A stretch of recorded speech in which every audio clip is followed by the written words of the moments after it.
Hello and welcome to Focus on Fantasy Romance, the podcast where we talk about books, genre, industry, and other geeky things going on in our geeky lives. I am your host, Elle Klaus. I have a cold, so bear with me.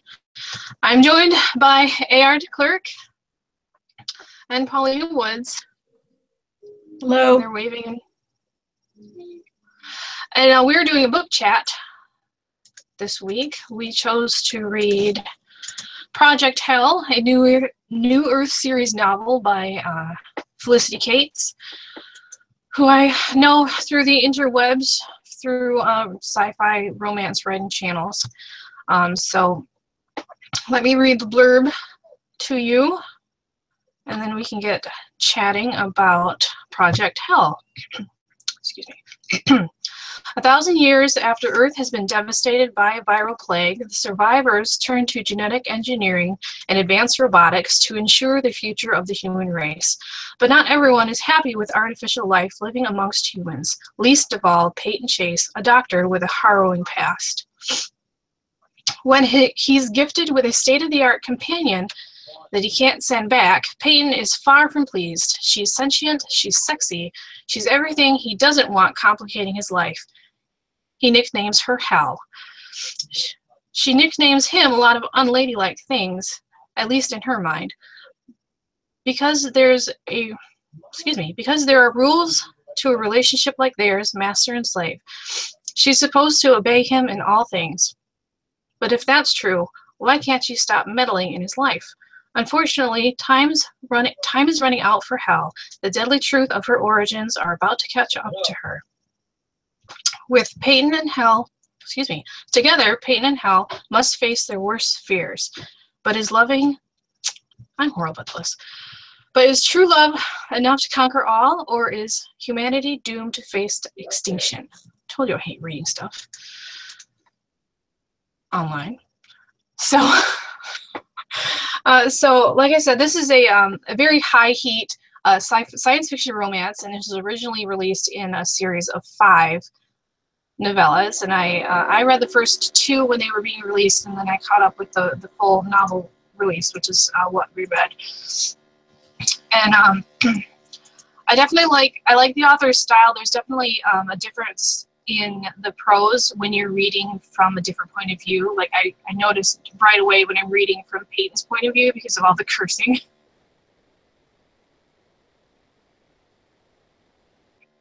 But am I still on? Can you guys still see me?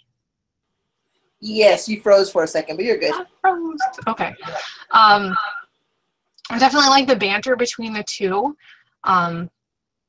I have a very sarcastic relationship with my husband, so I totally related to the nitpicking that they did. My computer is having a freak out moment. But I like the pacing. I thought it was paced fairly well. It was definitely zipped along more towards the end than at the beginning. But again, I read the first 2 installments, and then I had to put it down and then read the whole novel again. So what did you like, AR? What did you like the most about the characterization and the rapport between the 2 main characters? What can I say about conversation and rapport?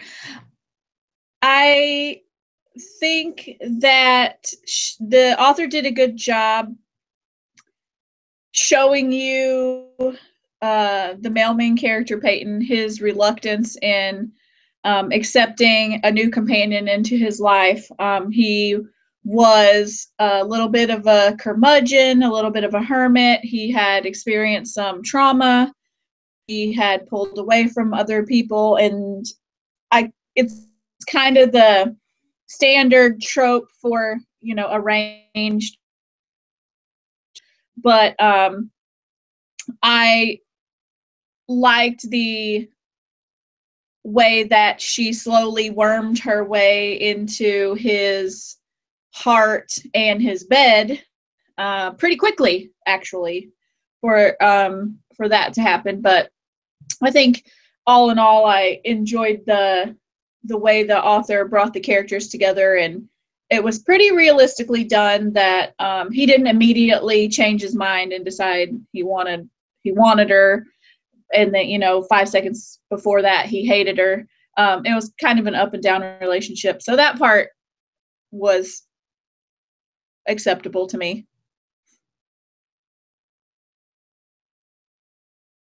And Paulina, do you have an opinion on the characters? Because I know you had a little difficulty getting Yes, to reading this week. I do. Actually, I love the characters. I read a lot of space travel books, but I haven't really dived into the artificial kind of life forms. And this one was pretty amazing. Like, when she was awakened, I kind of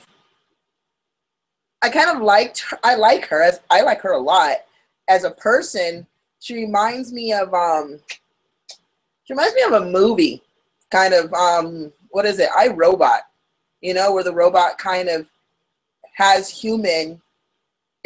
believes it's human. And so it's kind of, it's kind of watching them grow as a child, kind of like, yes, I like Pate. Oh my God. The sex was amazing. Saying, yeah. I was like, oh, look, sex. Yes. Oh, wow. How long is the sex scene? The sex scenes are really long and really, really detailed. And I like that he fought it at first. I'm with Amy. I'm happy he fought it at first. Even though the pheromones was like, go get her, mount her, have fun with her. He still let himself come to that conclusion. Well, sort of, until she walked up and lifted her dress and was like, hey, look at my vagina. But I think they're amazing. The chemistry between the two characters are amazing and very well put together. Well, you brought up that you've read a lot of space travel and not so much. This is more of I would say, a dystopian type of sci-fi where they deal with artificial life and a Earth that can't sustain humanity the way that it does now. And I was wondering how the author was going to handle the fact that Elle is she's an artificial being. She was created. Oh, and I forgot to put a spoiler alert in front of this. Spoiler alert, we're going to talk about some nitty-gritty details. But she's an android with DNA. She actually has human DNA. So, like, in today's society where we're just getting into, like, cloning sheep, and I think we have realistic-looking sex dolls, but nothing that's actually, to my knowledge, a robot. How we're going to handle when they become sentient and if they're considered people and if they have rights. So I was really curious how, towards the end of the book, how she was going to handle that. And I think that she kind of touched on that a little bit towards the end. But yeah, it does bring up a lot of, like how our society handle this type of living creature in the future, because it's coming down the road. It might not be instant. We might not see viable human cloning for a while, but I think it's honestly on its way. And I've seen some pretty freaky looking sex dolls online, so I'm in some erotic romance groups that get kind of like crazy. So yeah, and the sex industry is actually going to push a lot of the technology forward into areas where we weren't even expecting it to go. So I'm not surprised with some of the stuff that went on in the book regarding a sex doll, but I really think that she humanized Elle, and I thought that was done very, very well. She made her relatable, and I like the way that she unraveled Elle's past, that she's not a blank copy out of a box. I mean, she's got a background that they have to figure out what happened. Yeah. It's heavily involved. What? Oh. Before I forgot, I was going to say, I like the fact that when she had a head trauma or a trauma in her life, she, it was almost as if Like if we have trauma, you know, our body protects us by taking away the memory or blocking the memory. So that to me was really interesting, watching her trying to regain her memory as if, you know, like basically like humans do when we have problems. So that was kind of, you know, piecing it back together. I'm like, yes, she's not just going to be like, oh, hold on, fix. Okay, I'm good. So yeah, I like that part.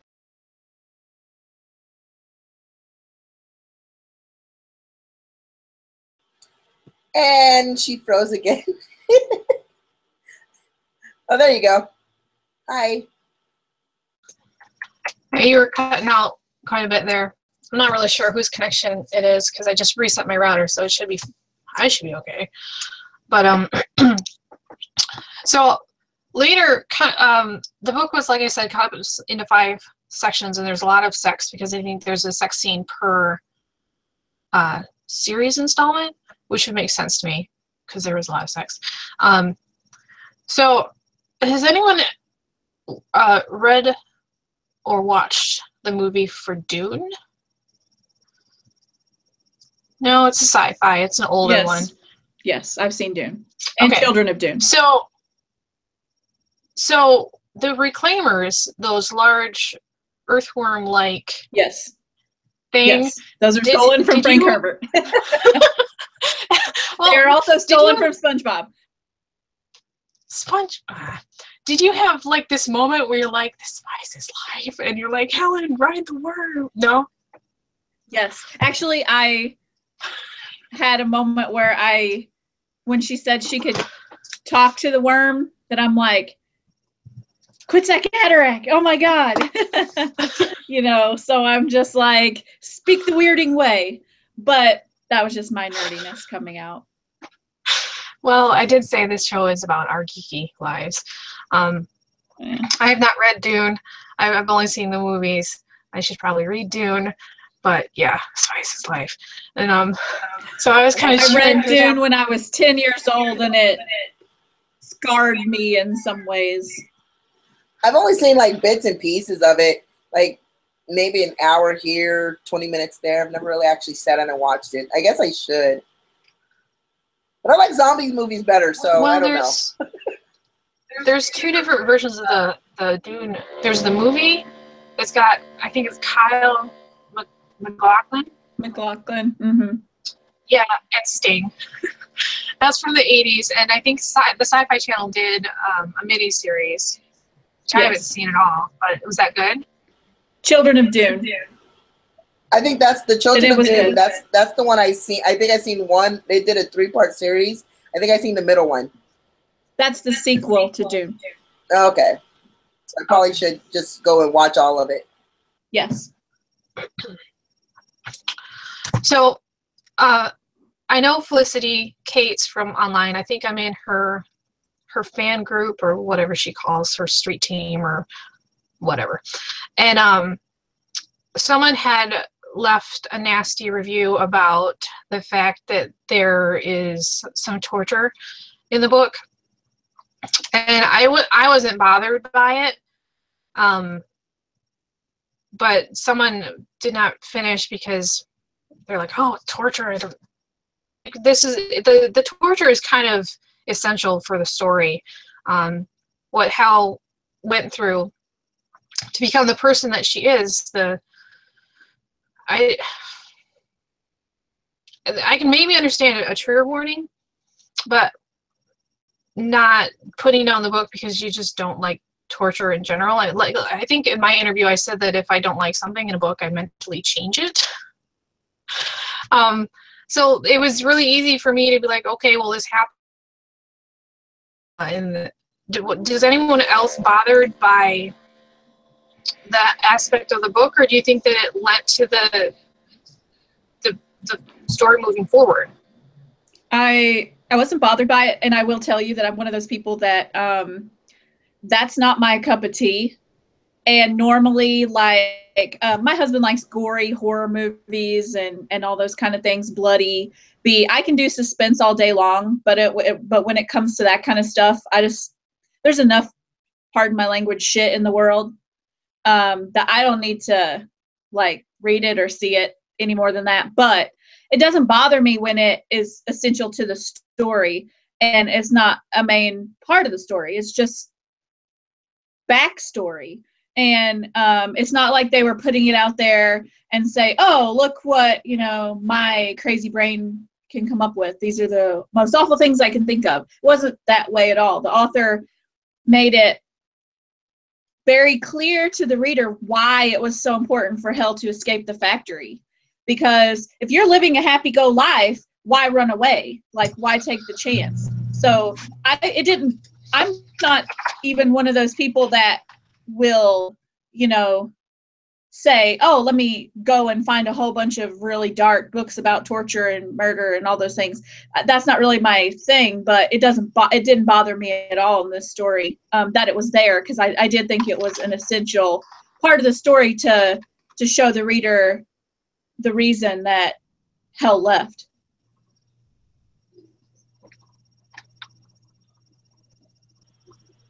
Okay, you're back though.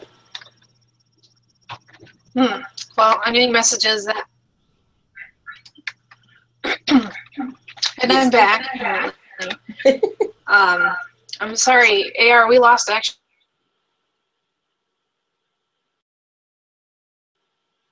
Okay, why we lost. Well, some of us are freezing. I'll go ahead and go over what happened.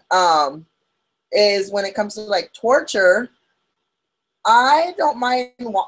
I just kind of, I knew it was coming on, so I read the beginning, then I read kind of like skimmed it, so I knew the gist of it. But it's not something I'll stop reading. I've read a book which was called Dark Fantasy, and in that dark fantasy, literally, it was like 4 or 5 chapters, and I quit halfway through, and I contacted the author, and I was like, I'm sorry, I can't read this, but what happened to Hell it was torture, yes, but it didn't turn me off the book at all, because it was a page, maybe, well, no, it's a little over a page, but it wasn't enough to tell me that, hey, I'm not going to read the rest of this book because of it. So, yeah, looks like it's only me and you, Amy. You're done, pause. She just joined us again, so hopefully she's back. Yeah, and that's true that some of Sharon Kenyon books do have torture in it, so I kind of steer away from them. I'm not steer away from them. I'll read them, never read them again. But I'll read a lot more of Felicity's books, only because, she brings her characters to life. She makes it real, and if there's parts I have to skim over really fast, I'll just skim over it. And so that's just what that's what I do with the torture. I just skim over it. It's done. Move on. But I'm not going to stop reading it just because of that. That's how I feel too. If it's not like the author spends 50 pages, it's 1 or 2 paragraphs or scenes or memories, I'll stick with it. I'll stick with the book because I know it's just foundation. How about side characters? Let's talk about side characters, like his brother-in-law. He's a happy-go-lucky guy, but to me, he's very pushy. Like, I want to hear his story only because I think he has a background. He has something behind that happy-go-lucky attitude that he carries around.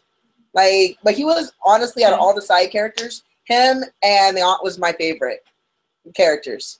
Because she's like hard as nails. But I want to hear not really hear her story because that would just be gross because she's old. But kind of know, a little bit of her background would be kind of cool. So which side characters did you like? I'll be honest with you. And this is how I feel about this whole story in general. I felt like there could have been so much more. And I know that there's not because it was written as a serial in the beginning. But I felt like the characters were really basic. And she just touched on enough to really get me like interested in them, but she didn't flesh them out to the point where, like I'm really like salivating to know more about their story. I mean, it just came off to me like the aunt and Lee are going to end up together, and Jared was a jerk. And at the end, spoiler alert, he went off on his own. He went south or wherever. And so I hope that means he is going to have maybe his own story later. So we get that fleshing out. But I'm a big fan of giving side characters some weight. And I didn't even feel like the villain was a weighty character. To me, the story was more about, and it, as it should be, because it is an erotic romance, it was about Peyton and Elle more so than plot, more so than outside plot, such as, I mean, you got to put a villain in there to give them some, something to push back against and to fight against.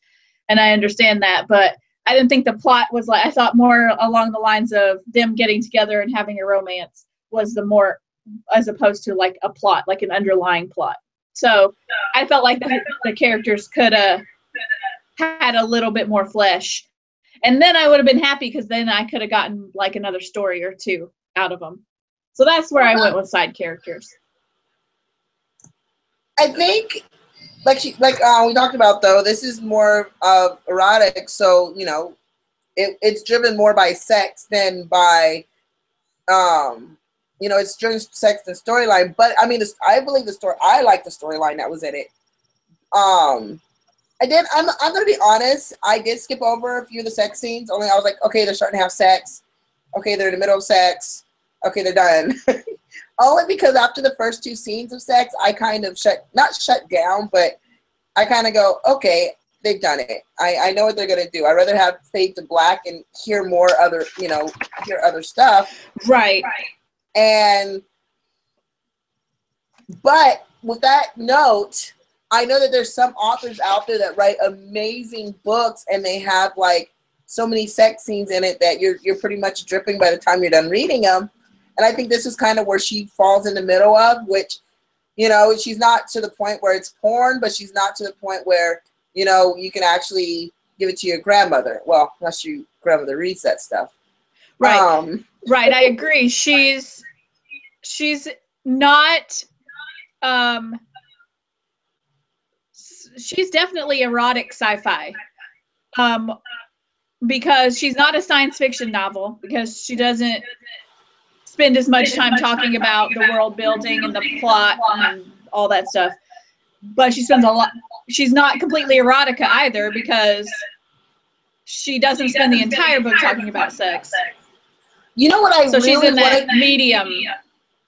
Maybe it's me, but I want to know more about where they live. Like, they talk about that where he lives at, and he has to come down. But I'm like, when they were walking, they weren't really passing anything. Does that make like? And I know that my editor does this a lot. She goes, "Are they in white space?" And now I understand kind of where she was coming from, because I'm like, well, if I'm walking, I'm looking, so I'm gonna see this or see that, and you didn't see anything. It was more emotions and how they felt, which is amazing. But I also want to see, like, are they just floating through space? Like, is it made of glass? Is it made what? So I think, that's a little bit of something I was kind of disappointed about a little bit, but I could deal with it. Hi, welcome back. Yeah, I think I'm back. I'm having internet connection problems. Must be the rain or some crazy nonsense like that. I've caught that you guys talking about the sex. I don't have a problem with the sex. I don't write the sex, but I don't have a problem with the sex. And like I said, this was originally written in 5 installments, so there was a sex scene per installment, so that totally makes sense to me. But yeah, reading it in one big fell swoop is like, there's a lot of getting it on. But also, Hell's original purpose was as a sex bot. Like, she was supposedly created to do that. So I didn't have a problem with sex scenes. I thought I enjoyed them. They were each one was unique in its own way, so it wasn't like the same style over and over again. And like I said, because it was written the way that it was released in the 5 installments.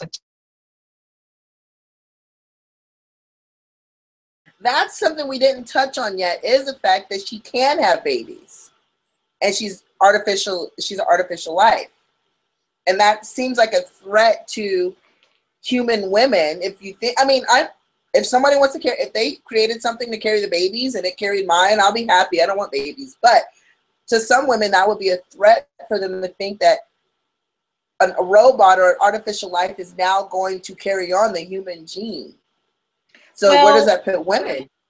They actually did say that the virus rendered the population so low, and there were so many more men in comparison to the number of women, that they were freezing over, in trying to use, artificial processes in vitro and whatnot to up the population. Yeah, but it still comes down to the point, like, even, let's say if there was one woman every 5 men, the women are still going to have that feeling of inadequacy, and most out of, 5 women, one's going to be unable to have a child. So now she's not only forced to give up, naturally her body won't have kids, but now she has to watch an artificial life have kids, which would probably, more problems are going to arise out of that. I think it's an interesting, subject matter to kind of think about as they get closer and closer to doing this. Like, how many women are even, there's 5 men. Why are you going to be resentful? Well, that woman's going to be resentful because now a robot or artificial life can do what she can't do. And she's a natural born human. That brings me back to the story. The story is what the story is, which is, it's an erotic science fiction romance serial. But there are so many other underlying themes in there that could have been explored more than just the sex. So I think the author has an opportunity, maybe still has the opportunity, to delve more deeply into those things if she wants to. If she doesn't want to write that kind of book, that's her prerogative. She's the author. But to talk about those issues and to bring those up more, and to weave them in with maybe, cut back on the sex a little bit and more on the, lean a little more heavily on the cause effect and, character feeling and world building and all those things that come along with the sci-fi side as opposed to the erotic side. So she still has that opportunity if she wanted to do another book or two. Because she built the foundation. I honestly, saying the truth, I want to see more. I want to hear more, and I can't wait to read more. This is actually pretty interesting to me, watching AI become human, I guess you can say. So I'll be reading more of her books only to see, like, what happens. And she grabbed me with the beginning. As I always say, if you can grab me in the beginning, you pretty much keep me until you lose me with, some stupid shit. So since there's no stupid shit in the book, I got it. Are you back with us? Yeah. I don't think she can actually talk, though. She's frozen again. I just, as far as the book goes, yes, it kept my attention. I read the first 2 parts of the serial, and I was happy that the ending ended the way it did. I'll definitely read more when she puts it out or decides to finish the New Earth series or whatever. As an author, I think doing a serial is a cool way to, keep readers engaged. But as a reader, I absolutely hate them. I tried writing a serial before. It's hard. Some people can write them and they do a good job. And I didn't get to read this when it was a serial, but like just reading, you know, as I read, I was like, okay, yeah, as a serial, this would be good. As me, I don't even like. I'm sitting there like, when do you stop? What do you do? How do you do this? So I give her props for being able to pull it off. Yeah, I don't like them as a reader because I want to know right now. I'm one of those people that wants instant gratification. Well, that's how they pull you in though, because you're like, I know, that's why I hate them. even though they hook you. A serial should only go for so long. Like I know that there's some that I looked online and they're going on and they're like, this is part 37. I'm like, what the fuck? I'm not gonna read a book that goes to part 37. Why am I gonna read a serial that keeps going?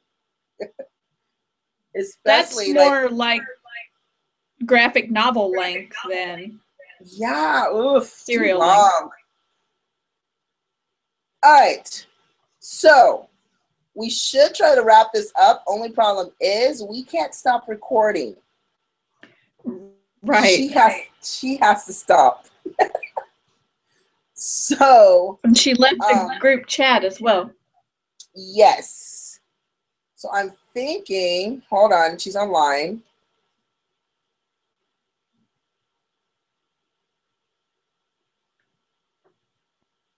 We might have to just both back out. Is that your phone? Yes. I'm gonna see if she wants us to just back out and